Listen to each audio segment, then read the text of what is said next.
নিজের বাগান থেকে গাছ তুলতে কেমন লাগছে?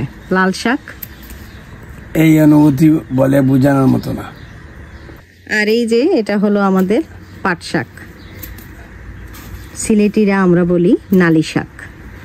এটা আরেকটু বড় হলে, দেখুন এখনো ছোট ছোট কিছু রয়েছে, এটা আরেকটু বড় হলে তারপর এটাকে আমরা কেটে নিয়ে যাব। চিন্তা করছি কি দিয়ে খাওয়া যায়। আর দেখুন আপনাদের ভাইয়া কি খুশি হয়ে উনি লাল শাক তুলছেন। এক চট অবশ্য আমাদের খাওয়া শেষ, এক ধাপ খেয়ে নিয়েছি, এবার আজকে হচ্ছে সেকেন্ড ধাপ। সো তারপরও তুমি সবগুলো কাটবা না, রাখবা কিছু। সো নেক্সট টাইম যখন ছোটগুলো আরেকটু বড় হবে তখন আরেকবার খাওয়া যাবে। হ্যাঁ, শুধু বড়গুলো কেটে ফেলো উপর থেকে। এই যে আমাদের টমেটো, আলহামদুলিল্লাহ বেশি লাগাইনি, আমি একটাই গাছ লাগিয়েছি, একটার মধ্যেই দেখুন মাশাআল্লাহ অনেকগুলো টমেটো এসেছে। এটা অবশ্য আমার না, আমার মেয়ের গাছ। সো অনেক শখ করে লাগিয়েছে।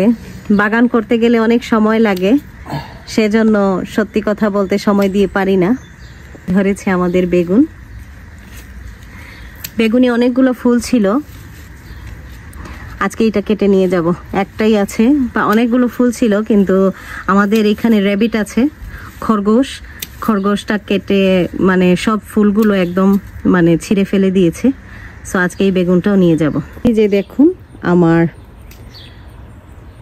শিম গাছ, আপনাদের ভাইয়া সুন্দর করে এর মধ্যে একটা মাচাং দিয়ে দিয়েছেন। একটা, আর ওই পাশে আরেকটা আছে, এই যে আরেকটা। মাচাং দিয়ে দেওয়ার কারণে এখন আর চিন্তা নেই, সুন্দরভাবে এদিকে হয়ে মানে শিম গাছগুলো বড় হওয়ার সুযোগ পাবে। দেখুন শিম গাছে কিন্তু ফুল চলে এসেছে, আলহামদুলিল্লাহ। এবার শুধু শিম ধরার অপেক্ষা। কি যে আনন্দ লাগে, নিজে কিছু একদম বীজ থেকে এত বড় গাছ, তারপরে এরপরে এর মধ্যে ফলন আসলে সত্যি অসাধারণ একটা অনুভূতি। আমার পাট শাকগুলোকে দেখুন, এটা মনে হয় কোন পোকা খেয়ে নিয়েছে, কিন্তু মাশাআল্লাহ অনেক সুন্দর হয়েছে। আর এই যে এরকম করে গার্ডেন বেড করে দিলে মানে সুন্দর করে সেকশন করা থাকে এবং গাছগুলো খুব সুন্দরভাবে বাড়তে পারে। এই কিছু কিছু ছোট যেগুলো রয়েছে এগুলো একটু বড় হতে সময় নিচ্ছে, জানি না কেন এত সময় নিচ্ছে। যখন এগুলো একটু বড় হয়ে যাবে তখন একসাথে কেটে নিয়ে রান্না করা যাবে। আর উনি তো মনের সুখে লাল শাক কাটতেছে, মনে হচ্ছে যেন বাংলাদেশে উনি মানে আছে আর সুন্দরভাবে নিজের বাগান থেকে, নিজের ক্ষেত থেকে মানে গাছটা কেটে নিয়ে আসছে। আর কাটবো নাকি? না, আর দরকার নেই, যতটুকু হয়েছে আলহামদুলিল্লাহ। এখন আজকে আমাদের লাল শাকের হারভেস্ট, মাশাআল্লাহ। এবার দেখুন আপনাদের ভাইয়া একদম সাফা করে দিয়েছেন। সো আরেক চট ইনশাআল্লাহ খাওয়া যাবে, যদি বৃষ্টি ভালো পড়ে তাহলে এগুলো বড় হয়ে যাবে আবার।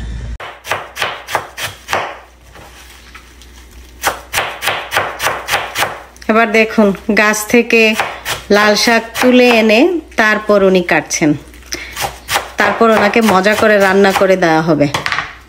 লাল শাক কি চিংড়ি মাছ দিয়ে ভাজি করব? হ্যাঁ অবশ্যই, এটা চিংড়ি মাছের সাথে ভালো করে যাবে। আচ্ছা, লাল শাক উঠিয়েছি বাগান থেকে, এখন কাঁচামরিচ হারভেস্ট হবে। এটা এই লাল শাকের মধ্যে অ্যাড করে এটাকে ইয়ে করা হবে। ওই হই হই, দেখো কি অবস্থা, দেখাও কাঁচামরিচটা দেখাও। হ্যাঁ এই যে আর নিচ্ছি, বড় বড় গুলো নিয়ে। কটা লাগবে? লাগবে 4-5টা নিয়ে না, এই যে বড় বড় গুলো নিয়ে না। এইটা নিয়ে, হ্যাঁ।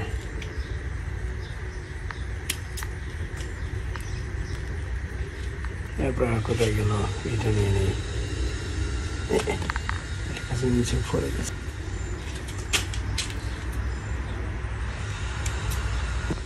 এই যে দেখুন কাঁচামরিচ, এটা লাল শাকের সাথে যাবে। বুঝছেন, তাজা তাজা তাজা তাজা একদম টাটকা কাঁচামরিচ।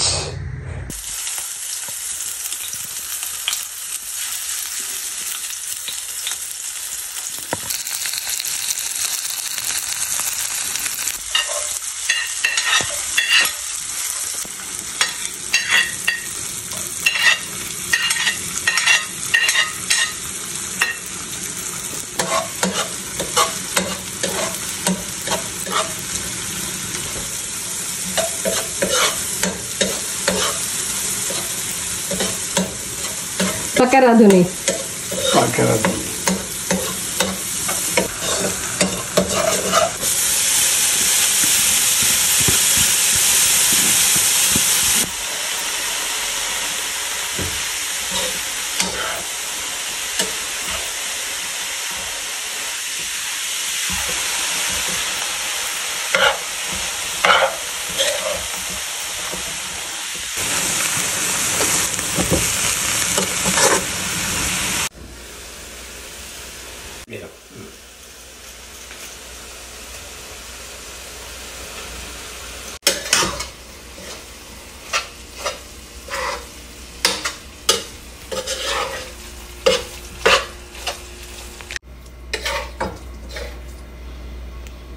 আলহামদুলিল্লাহ, নিজের হাতে রান্না করলাম।